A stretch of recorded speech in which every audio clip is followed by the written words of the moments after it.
Hey friends, this video is going to be just a little bit different compared to what I've been doing with the last few weeks with the 3 Rivers Challenge. So today is Wednesday, February 7th. Marley's at the door.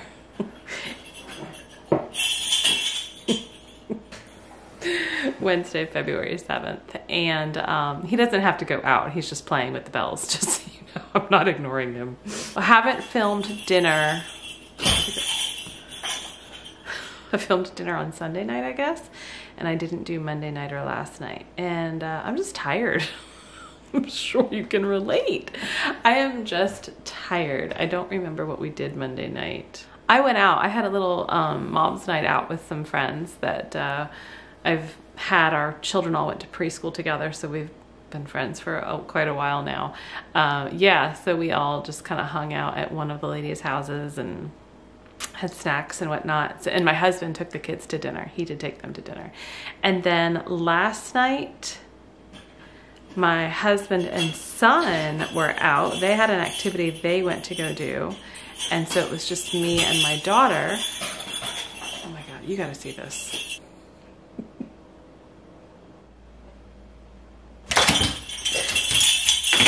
Okay, he went outside now. So last night, my daughter and I, we had steak. We just cooked steak on the cast iron skillet on the stove and then put it in the oven to finish up for the right temperature that we wanted it. And I put some potatoes in the Instant Pot and covered them with some butter, sour cream, and some bacon. So we just had kind of a really simple but hearty meal last night. Tonight's dinner is going to be so simple, so easy, because that's what I need in our life right now. We are going to have a chicken corn chowder. Now, this is something I canned last year during the Every Bit Counts challenge. It's basically like a base of a chicken corn chowder. We've got chicken, potatoes, celery, onions, and corn. I've got 2 quarts of those pulled out. I also pulled out 1 pint of turkey meat in stock, because I thought I can just add this. This is from December of 22, and so I definitely want to use this. I thought just add a little bit more broth, add a little more meat. We'll add that to our soup. I also pulled out 1 quart of home canned potatoes that I really just did last November, not that long ago. I don't know that I'll need these, but just in case. And I pulled out a pint of a homemade strawberry lemonade concentrate. I thought this could be fun as just like a little drink snack, something kind of fun after school when the kids get home. So soup tonight, along with some homemade sourdough bread that I just made this weekend. As I'm putting the soup together, you'll see me do this. I'll add in some of our raw milk and cream from the refrigerator. I don't know how thick I'm gonna get this soup. I could blend some of the potatoes to thicken it up a bit, but we're just gonna have basically kind of chicken corn chowder with our sourdough bread. Easy peasy. But there is something else I really wanted to share with you today, because depending upon where you are in the country, the time is either here or is coming, again, depending where you are. And that is the 2024 garden. It's one of my favorite, I shouldn't say my favorite, one of my favorite things to do is to garden and grow our own food. And I kind of want to show you what I've done so far, about what seeds I've started and some of our garden goals. So these are how I keep my seeds. I think I bought these maybe on Amazon, but you can get them at kind of like a Hobby Lobby, Michael's type place. It's actually a photo and storage craft box, but each one of these boxes contains 16 cases. And the cases, it says that they can hold a 4x6 photo, right? Or multiple 4x6 photos. But this is what I use, and I think a lot of other people use, to hold our seeds. And so just about a month ago, I took a label maker and really kind of labeled everything as best as I could. I do have some extra spots left should I decide to grow different types of items.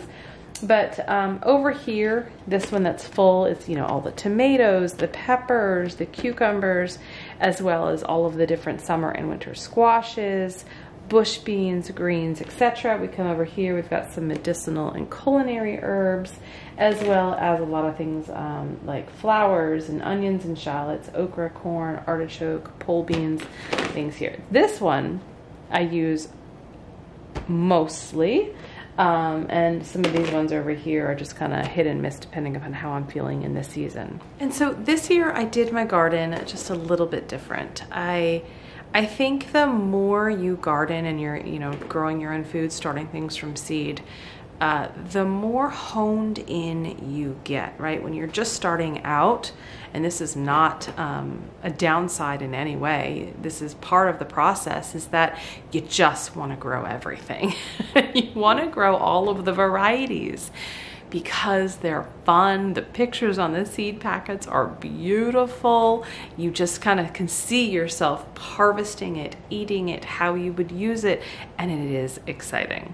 Everyone goes through that. It's just a part of everyone's gardening journey, and sometimes you kind of ebb and flow and step away from it and go back to it. This year, I'm stepping away from a lot of the excitement with different types of seeds, and I'm sticking with what I have. So I can't say I didn't buy any seeds this year because I bought a lot of medicinal herbs.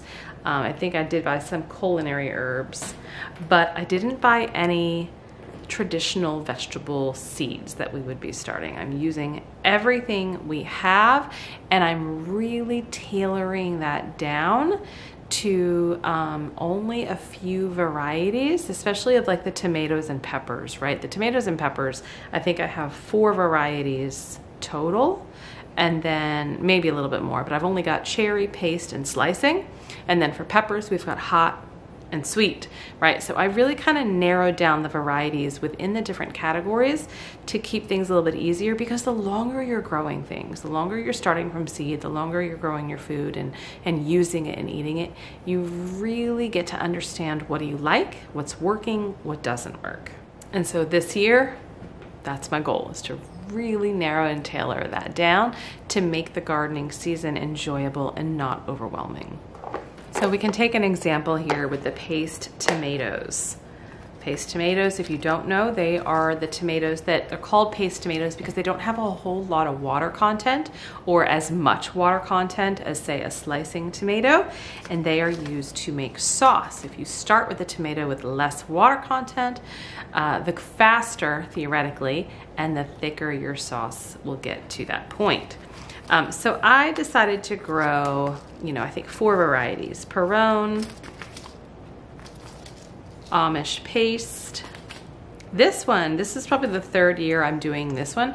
Principe Borghese. It's an Italian heirloom famous for sun drying, and it's a soft kind of, not soft, it's a small grape-shaped like fruit. So it's almost like a cherry tomato, but they are so good and they grew really well the last 2 years. So I'm doing that one again. And last one, Martino's Roma. This is also a fantastic yield plum-shaped paste tomato. So just showing you an example. I'm not going to go through all of the different varieties I'm growing. I can certainly list them out if anyone's interested, but I really go through and I try to hone it down. What am I going to be using this for, right? So as you're starting your garden, you really need to think, if I am going to grow 3 cucumber plants, what's my goal? Is my goal just to have fresh eating with cucumbers, which should never be discounted because they're so delicious fresh off the vine? Or am I going to be making pickles? In which case, maybe 3 is not enough. Maybe I need more than 3 plants. Am I making relish? In which case, maybe it's not enough. Or maybe it is enough because you're not making large quantities of these items. So I just implore you to think about, with whatever you're going to grow, whether you're starting your seeds or buying the starts from a local store or farmer's market, you want to make sure what is the intent, what is the goal, so that you're not overwhelming yourself, but you're also not coming up short. So we're in my office. This is the front part of the house. Behind me on the other side is our formal dining room, in which most of you know I've turned into our large overflow pantry. This is where the magic happens year after year for our gardens. When I just started out gardening, starting seeds wasn't really on my radar. And so don't be alarmed or think that, you know, you have to start seeds in order to grow your own food. There are plenty of amazing people in your community, maybe even in your neighborhood, that would be happy to start seeds for you in exchange for some sort of either payment or trade of whatnot, right? But be vigilant and looking on where you can get some really good starts. You don't have to start your seeds. Now, inevitably, if you're gardening over a period of time, you're eventually going to get to this point. It's something you're going to want to do because the varieties just open up, right? There's so many more varieties of different things you can grow that maybe you can't purchase outside because, let's face it, right? There's only a handful of varieties that are usually grown for different types of vegetables because they are the ones that are produced, they're reliable, people know them, and they sell. So if you want to expand your horizons with different varieties of peppers, tomatoes, cucumbers, eggplant, you name it, you're going to want to start seeds. And so this is just a really simple kind of wire, 5 shelf system. I will link everything down below as best as I can. I don't know if I got this on Amazon or at Lowe's, but I will link everything down below so you can kind of get an idea of what I'm doing. On each shelf, well, really on these 3 shelves, the top shelf I use for storage, the bottom shelf is storage. But on the 3 middle shelves, there is actually a heat mat. So it's a plastic mat that has a cord and you need to plug it in, and it brings the temperature up to the optimal soil temperatures to start your seeds. So most warm weather crops, or maybe all warm weather crops, need to have that soil temperature. It's usually around 60 to 65 to make sure that the seeds can germinate properly. So by having that heat mat, I don't have to think about it. It's just done. And the heat mat is plugged in and it stays on all of the time. The second part of that are going to be the grow lights, and that's what always gives some of my videos, depending upon where I'm standing in our house, this beautiful pink hue. Just be careful not to look at it too much with your own eyes. I'm going to turn these off here just so that we can continue to talk and I don't have to go blind.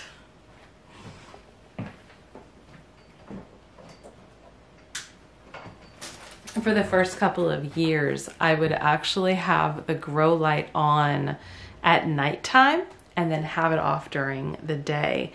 And it was funny because from the street, it would emanate out from the windows, even though the blinds were closed. And it was like this really creepy pink hue to the rest of the world. And so now I do it opposite. I turn it off at night, turn it on in the morning, and that way I'm kind of regulating how much light they're getting because I want to mimic it as much as possible to what the realistic garden light will be like. So one of the first things I do when I'm ready to start my seeds is I just take a blank piece of paper, usually from my printer. I will take a ruler and I will make the grids, and I do the number of grids depending upon how I'm starting my seeds, like what's the setup I'm using. I have larger trays that hold these individual, I think these are 2.5 inch pots. These are from Bootstrap Farmer. This is my second or third year using these, and I have those on this bigger one. I'm going to show you everything in a minute. So I do use those, as well as the smaller trays where everything's just a tad bit smaller.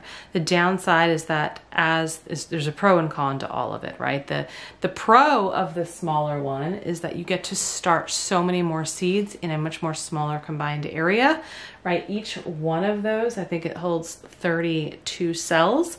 And so right there, I'm already growing, what is that, 96 different types of seeds. So that's kind of exciting. That's the pro. The con is that as things grow and get a little bit bigger, you will most likely, or you will have to kind of transplant into some sort of bigger vessel, pot, and that's what I use these for. So with these, I started these back probably 3-ish weeks ago. These are cool weather crops, and I started them already in here. So with the thought that maybe I wouldn't have to transplant them again before they go in the ground. So you just kind of want to think about your method. At the moment, if you're just starting out, you're going to want to go with the most cost-effective method, which is probably some of these smaller cells. But I will take my paper, draw my grid that coordinates with exactly how many cells I'm starting with. And before I plant anything, I will literally just start marking it up. So hopefully you guys can see that right. But you know, I want to grow lemongrass, I want to grow sage, I want to grow echinacea, bok choy, Chinese cabbage. So I will actually start writing in each cell what seed's going to go in there. And that way it kind of helps me plan out how many seeds of bok choy do I want to start? How many seeds of cilantro or sage do I want to start? And sometimes I'll put more than one seed in each cell. But it really helps me kind of logically think about what am I going to grow and how much of each. Once it's filled out, then I'll take everything outside, including the seed packets, and I'll start filling with my dirt. So I just started these yesterday, and my seed starting mix, I use what's called a Coir, C-O-I-R. It's basically a coconut fiber. I'm going to show this to you. But the benefit here is that it's really lightweight. It holds moisture well, and the seed is able to kind of break through because it's so lightweight, and because it holds the moisture well, it helps that germination rate come much better. And so if you can hopefully see this.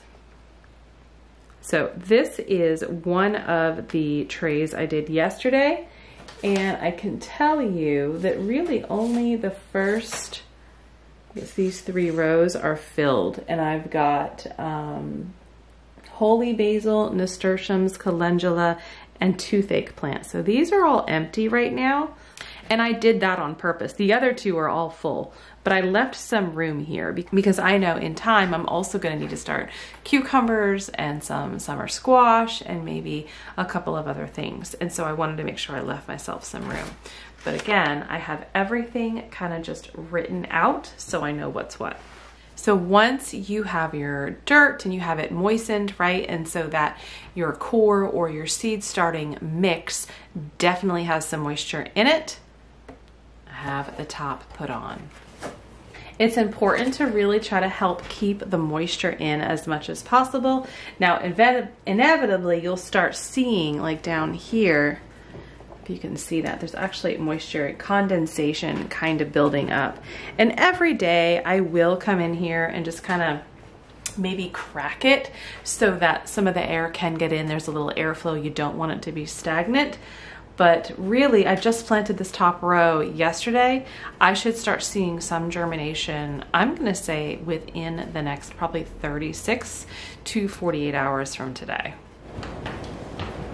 So I wanna show you the ones that I started, not yesterday, but on January 20th. I wrote down what I started and when I started it, and I kind of want to show you the progress and how you can know when to start your seeds. So these are all of the plants and seeds I started. Some of them on, most of the bigger ones here, January 20th, and then there's some that I started actually probably a week ago because I had some low germination rates, I had some extra space, and so I wanted to get some more seeds started. So these bigger ones here, this is actually Chinese cabbage. These are cool weather crops, and these other ones here are spinach. This is a bok choy, Chinese cabbage, and spinach. And so all of these are going to go out into the garden at some point, probably within the next couple of weeks, because they can handle a lot of those cooler temperatures, but I want to get them just a little bit more established inside before I put them out. But growing cooler crops this time of year, right before the heat comes, is a great way to utilize your garden space without actually jeopardizing space for when the summer comes. So these little guys are mullein. You can see they've just sprouted, but we've got mullein, astragalus, which is, these are both medicinal perennials. This is tarragon. I finally see some tarragon coming. Lobelia. I have not had any luck with my lobelia germinating, so I don't hold too much hope there, but we'll see. This is another medicinal herb. Chamomile.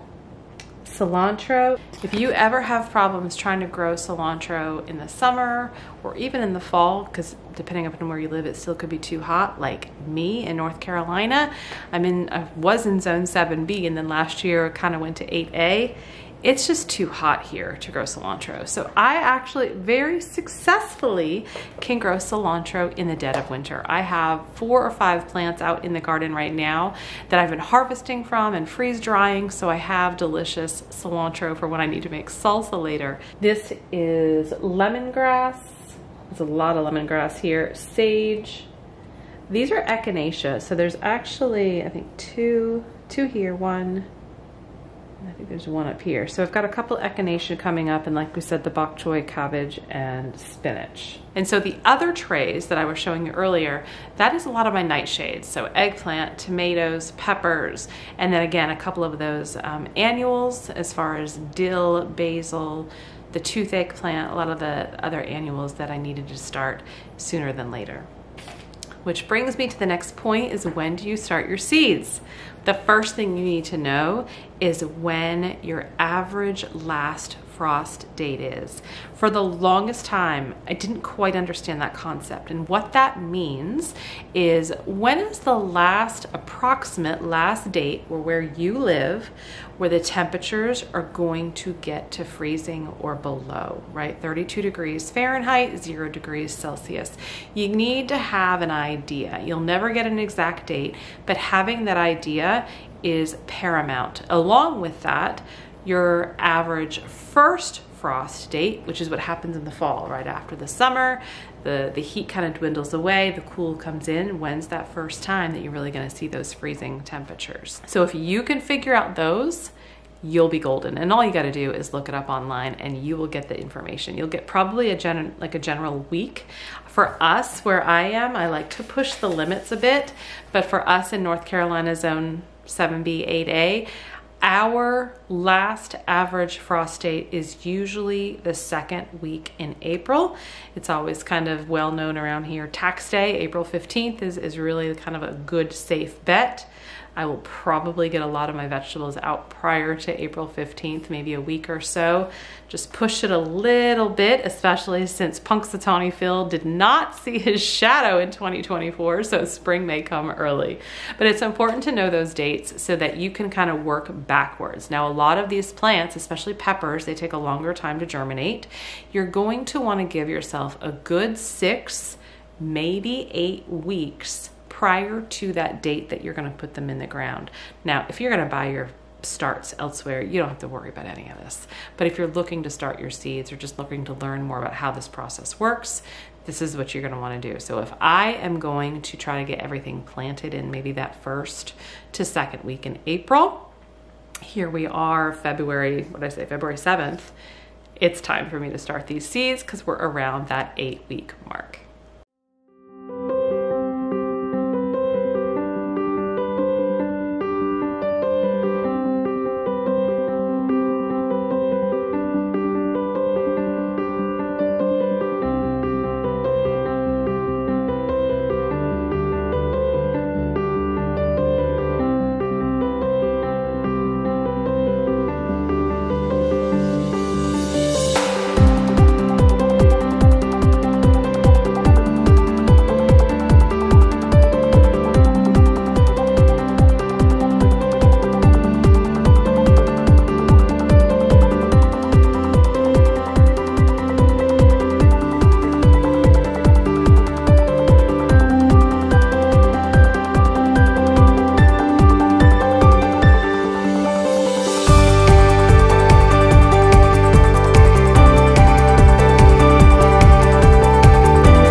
It's meals like this that I'm so grateful I have put the effort in earlier in the year or the year before, because being able to put dinner on the table so fast tonight is a lifesaver.